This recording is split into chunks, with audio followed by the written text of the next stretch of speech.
क्या हालचाल मित्रों, कैसे हो आप सब। जैसा कि आप सभी को पता है कि 2021 शुरू हो गया है और 2021 के जनवरी महीने में कुंभ मेला लगने वाला था, जो कि वाकई में लगा है। 14 जनवरी से शुरू हो गया है मेला और लगभग ये अप्रैल लास्ट तक जाने वाला है। ठीक है, तो यदि आपको मौका मिले तो जरूर जाएं, क्योंकि इस बार कुंभ मेले में बहुत ज्यादा भीड़ कम होने वाली है। तो आप अच्छे से नागा साधुओं से या फिर वहां का जो एक माहौल होता है, अच्छे से आप इंटरेक्शन कर पाएंगे हर चीजों से, क्योंकि भीड़ बहुत ज्यादा रहती है तो आप अच्छे से चीजों को देख नहीं पाते हैं। साधुओं से आप नहीं मिल पाते हैं। जो आपके दिमाग में एक नागा साधुओं को लेकर के डरावनी इमेज बनी हुई है कि नागा साधु ऐसे होते हैं वैसे होते हैं, तो जब आप नागा साधुओं से इंटरेक्शन करेंगे तो आपको पता चलेगा कि नागा साधु कितने सरल होते हैं, कितने सहज होते हैं, क्योंकि इनके पास बहुत सारा ज्ञान होता है। इन्होंने जो तन पे भस्म पोता हुआ है और नंग धड़ंग घूमते हैं, तो इसका मतलब ये नहीं कि ये लोग अज्ञानी हैं या फिर इन लोगों के पास ज्ञान नहीं है। इन लोगों के पास शस्त्र और शास्त्र दोनों का बहुत ही गहरा ज्ञान होता है। ये लोग बहुत ही रहस्यमयी होते हैं। इनके पास बहुत सारे ज्योतिषी विद्या का ज्ञान होता है, तंत्र मंत्र के एकदम ज्ञाता होते हैं, बहुत सारी साधनाओं में निपुण होते हैं, बहुत सारे मंत्रों को इन लोगों ने सिद्ध किया होता है। तो डरने की कोई बात नहीं, ये आपको नुकसान बिल्कुल नहीं पहुंचाएंगे। बशर्ते यदि आपसे किसी अच्छे नागा साधु से संपर्क हो जाए तो उसके पास बैठिए, कुछ समय दीजिए और उसको समझने की कोशिश कीजिए कि आखिर में वो नागा साधु बना क्यों, किस लिए बना और उसके बनने का मकसद क्या था। ठीक है, तो इसके बारे में हम चर्चा कर लेते हैं कि नागा साधु वाकई में बनते क्यों हैं और बनने का पर्पस क्या होता है, क्यों नागा साधु बनाए जाते हैं। तो सबसे पहली बात आती है कि नागा साधु हमारे भारतीय संस्कृति और सभ्यता को बचाने के लिए आदि शंकराचार्य ने बनाना शुरू किए थे।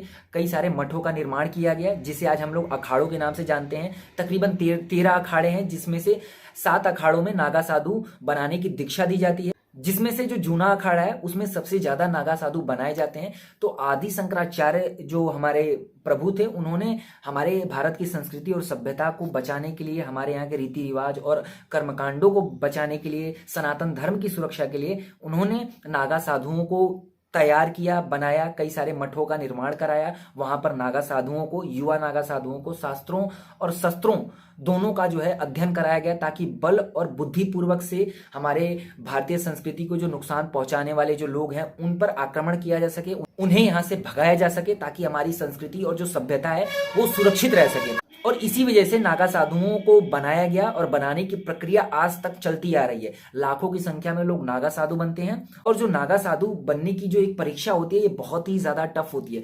परीक्षा क्यों ली जाती है नागा साधु बनाने में, इसके पीछे भी एक बहुत बड़ा कारण है। इसके बारे में भी हम चर्चा करेंगे, क्योंकि नागा साधु ऐसे ही बन जाना पॉसिबल नहीं है। जैसे मान के चलिए कि मैं संसार से परेशान हो गया, किसी ने मुझे मार दिया, किसी ने मेरी जमीन छीन ली, तो ऐसे व्यक्ति परेशान हो जाता है, तो फिर परमात्मा के पीछे भागता है, फिर वो साधु बन जाता है, नागा साधु बन जाता है।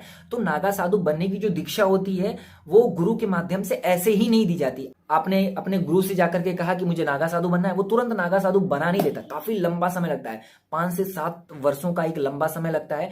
गुरु जो है वो आपको अच्छे से परखता है, आपके भीतर वो अच्छे से झांकता है, आपके पूरे जीवन को देखता है कि वाकई में आप नागा साधु बनने के योग्य हैं कि नहीं है। इन सारी बातों को वो तय करता है, उसके बाद ही जाकर के वो नागा साधु बनने की दीक्षा देता है। और दीक्षा देने के बाद ही आप पूर्णतया नागा साधु कहलाएंगे। उससे पहले आपको लंगोट पहना करके और आपको छोटी छोटी प्रक्रियाओं के थ्रू और परीक्षाओं के थ्रू गुजारा जाता है, ताकि ये तय किया जा सके कि वाकई में आप नागा साधु बनने आए हैं। ब्रह्मचर्य की परीक्षा ली जाती है, वहां पर आपके काम वासना की परीक्षा ली जाती है। ये देखा जाता है कि अभी आपकी संसार में रुचि है कि नहीं है, खाने के प्रति आपकी रुचि है कि नहीं, छोटी छोटी बातों का ध्यान दिया जाता है, अभी भी आप कामुक तो नहीं है। ये इन सारी बातों पर विशेष ध्यान दिया जाता है और इसके लिए तरह तरह की परीक्षाएं रखी जाती हैं। और यदि आप इन परीक्षाओं में पास होते हैं तभी गुरु के माध्यम से आपको दीक्षा देने की प्रक्रिया शुरू होती है। ठीक है, तो इसमें आपको शास्त्रों और शस्त्रों दोनों का अध्ययन करवाया जाता है। बहुत सारे ऐसे नागा साधु होते हैं जिनके पास सनातन धर्म का बहुत ही अमूल्य ज्ञान होता है।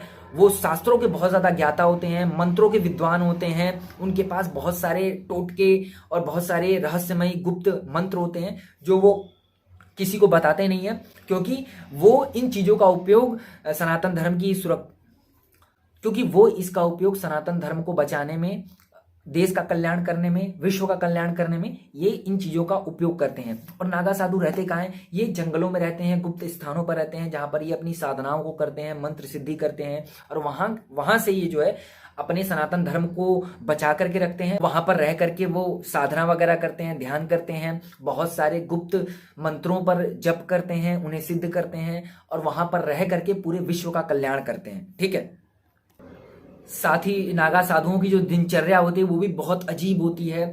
इन्हें मॉर्निंग में तकरीबन 3:30-4 बजे उठना होता है, स्नान करके अपने तन पे भस्म वगैरह पोतना पड़ता है, मतलब भस्म का श्रृंगार करना पड़ता है।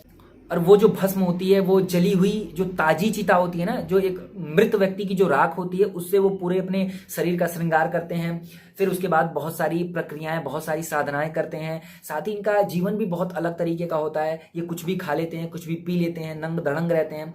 खाने में कोई रुचि नहीं रहती है। इसका क्या मतलब कि उन्हें आप कुछ भी दे दोगे वो कुछ भी खा लेंगे। कुछ भी का मतलब ऐसा नहीं कि जहर खा लेंगे, बट उनकी खाने में कोई रुचि नहीं रहती है। वो अपने खाने की रुचि को खत्म कर देते हैं। और मैंने सुना है ना कि वो कैसे अपने खाने की रुचि को खत्म करते हैं, कि मान के चलो आपने कुछ अच्छा उनको हलवा बना करके दिया, तो वो क्या करते हैं कि हलवा पहले तो खा लेंगे, फिर उसके बाद हलवा खाने के बाद उसी हलवे को गले में उंगली डाल करके ना उल्टी कर देते हैं, और फिर वो दोनों मिक्स करके खाते हैं। और आप सोचो कि इस तरीके से यदि कोई व्यक्ति खाए तो भोजन से घृणा हो जाएगी कि नहीं।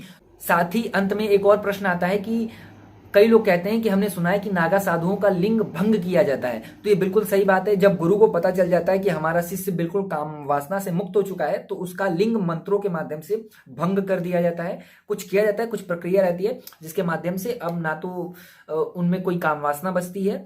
तो इस तरीके का कुछ जीवन होता है नागा साधुओं का, क्योंकि नागा साधुओं का जीवन बहुत ही अलग होता है, बहुत ही विचित्र होता है। संसार में कोई उनकी रुचि नहीं रहती है। अब उनके जीवन का एक ही मकसद होता है कि हमें किसी भी तरीके से भगवत प्राप्ति करनी है, अपने शरीर का उपयोग करना है मोक्ष की प्राप्ति में, अपने शरीर का उपयोग करना है ध्यान के लिए, साधना के लिए और संसार का कल्याण करने के लिए। तो ये एक बहुत बड़ी बात होती है, ठीक है। और पूरी जानकारी आपको मिली होगी। तब तक के लिए जय श्री राम, जय श्री राधे।